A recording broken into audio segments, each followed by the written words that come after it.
Has anyone ever told you you look like the Filipino Will Smith? Yeah. You guys see it? I didn't until you said that. I've gotten that from Okay, good. Yeah, I'm not yeah. crazy. Yeah. Even the funniest, I mean, I've heard that several times, and the funniest one I heard was an Uber driver, when they like saw me picking up, they're all like looking out the door, and they're like, oh man. I saw the name and face pop up. I thought, I was like, oh man, am I picking up Will Smith? Is this like his fake name or something, AJ? Like what he goes by? I was like, I know, man. I've heard that. I've heard that. Good morning, world. This is a wake-up call with Josh and Val. This is the final episode of our 5-video series with AJ Calomay. If you haven't seen the first 4 episodes, they will be here at 1, 2, 3, and 4. And if you have seen all of those, enjoy the final episode. I direct, and she does film composing. You're kind of in the middle. You're the editor. What's a good relationship for you as an editor with directors? Typically, the way it works, like in television, it's usually the editor doing the first cut,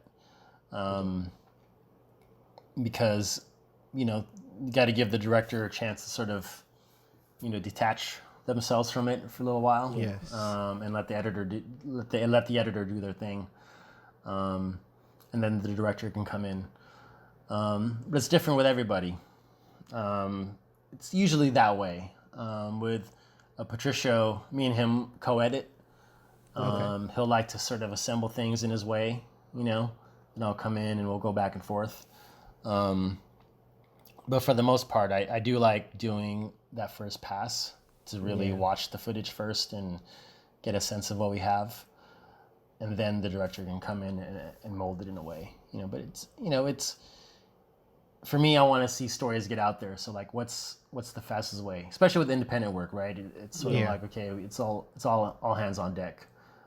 So there's no big exact. Yeah, yeah, exactly. So you work it out based on your relationship, but the directors I've worked with in TV, it's amazing. I mean, you put it out there, and when they really know editing, they know what they've shot. It's a great process because they know why you've had to make certain choices. It's like, yeah, you know what, like that scene we couldn't really get to the side, so I love how you worked with this angle and still made it work. Yeah, you just have to, but make sure you watch everything. Make sure you know everything that's there, so that he knows you're not like cutting them out of, you're not giving them your best work. Yeah. You know that you've seen everything that they've shot. In editing, I would assume that you edit to like a temp track first before the composer has a chance to like send things in, because I know it takes a while. So when they do send that in and you have to kind of swap it out, what are things that can be, I don't know what the word is, disappointing in a swap out, I guess? Because do you ever fall in love with your temp track and you're kind of like, it should be like the temp track? Absolutely. Temp love is a real thing. Yeah. With editors. Sorry. Yeah. No, I know. But sometimes I don't think it's fair sometimes, right? Because say you're temping with like Hans Zimmer or something, and then there's a reason why he's like Hans Zimmer, So like, how come this doesn't sound like Hans Zimmer? Or like John Williams, make this sound like John Williams. And like, well, we're not working with this like huge orchestra, and you don't have the same kind of budget, Yeah, I mean, I think it's being realistic. It's also maybe having the editor, give them a set of temp tracks. Like, hey, this is sort of, or maybe that's where the producer comes in, right? They're like, hey, we're bringing on this composer, but these are the types of sounds we want to work with. Use score of these composers here. I think we can really hone in the sound. But yeah, I mean, that's a tough thing. I mean, on Mr. Robot music, temp music was really, really, really, really detailed with our temp music. And it's temp, right? Composer's gonna come in and change it, but we still really we were working with stems also. So we would take like the previous season's score and like take drum here and take the strings here and take the synth here and combine it. Yeah, it got really, really detailed. But I mean, there has to be an understanding that, hey, this is our composer, and this is what this is the sound we're going with. The editor will always kind of say, it doesn't, but So that relationship is a little tough. yeah. It is. I understand, and like I said, it's not fair because we're temping with like Trent Reznor or something.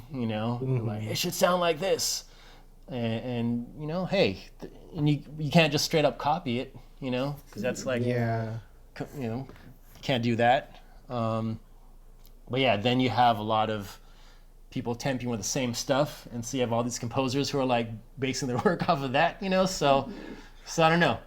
That's a funny thing, because this practice of working with temp tracks, with our feature film Lumpia, with a Vengeance, I temped with a lot of John Carpenter, Harold Faltermeyer, who did like Beverly Hills Cop, for the more lighter comedic moments, and our composers did a pretty damn good job. It's tone, right? It's like sharing a tone. It's not following the exact notes, but it's a tone. And our composers, Jonathan Wandag and Mike Kobayashi, are doing an excellent job with it. So yeah, but it's good to get that in there, right? Because it really emphasizes. Sometimes it's hard to communicate, the music, without really showing them another piece of music, right? It's hard for I can't say like, oh, this needs to be more allegro here, and this is the crescendo happens. Like we want to like, let me just give you a piece of music that you can sort of like give as a template, But sometimes, yeah, it may not be exact, but like, hey, and then after a while they'll get used to like, okay, this is the right sound. That temp track sounds weird now. So is TV faster? Like faster turnaround than like a film? I mean, I'm sure it is, but like, is it less focused on music? Like, how does TV normally feel in that world? Yeah. So I worked in TV, like on network TV as well. So on network TV, I worked on New Amsterdam recently, which is a medical drama. That was fast. That's a really, really fast show. And the way with music, in that show, we used a lot of, if you watch New Amsterdam, it's a lot of drums. That movie Birdman, we kind of based season 1's music off of that sound. So yeah, it's like dropping in drums, making it hit, right? And it's also knowing when to start the music, but also knowing when to stop the music, right? You don't want just wall-to-wall music, then the music doesn't mean anything, right? You want it to really hit emotionally, tell the story. So that's fast. The turnaround there was fast. Mr. Robot, fast turnaround, even though we started filming like way early. Actually Mr. Robot had a longer schedule, but once you start airing, that's when it's more of like a ticking clock. Amazon show, Hunters, that I worked on. Yeah, check it out. Longer schedule. Same with this Apple show that I'm still luckily working on. It's more of a stretched out schedule with streaming shows. So, and yeah, definitely with a feature, I mean, depending on your budget or no budget, you can go out as long as you want, right? On a studio feature, I'm sure they have a bigger budget to keep things going and space out the time a little bit more, pay these editors and people in post longer over duration. With TV, the budgets are a little smaller, so they're like, okay, we can only pay the editing post team for 6 months and make 15 episodes in that time. So that's when the producer has to like, okay, this is how we're gonna figure out the schedule here. So yeah, it's definitely fast. And so you get used to that pace. It's not too bad. It's not too bad. It's about editing, like typically 3 to 4 or 5 hours of footage a day, cutting about 4 or 5 scenes a day.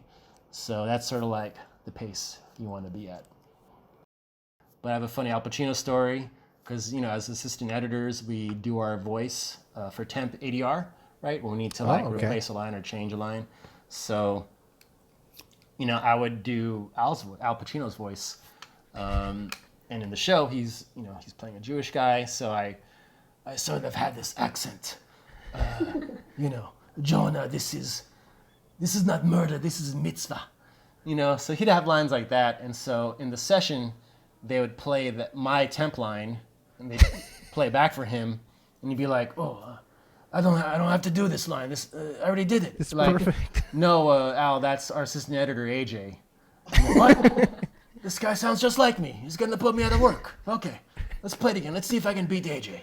So That's a story you'll tell your grandkids. Yeah, that's pretty cool.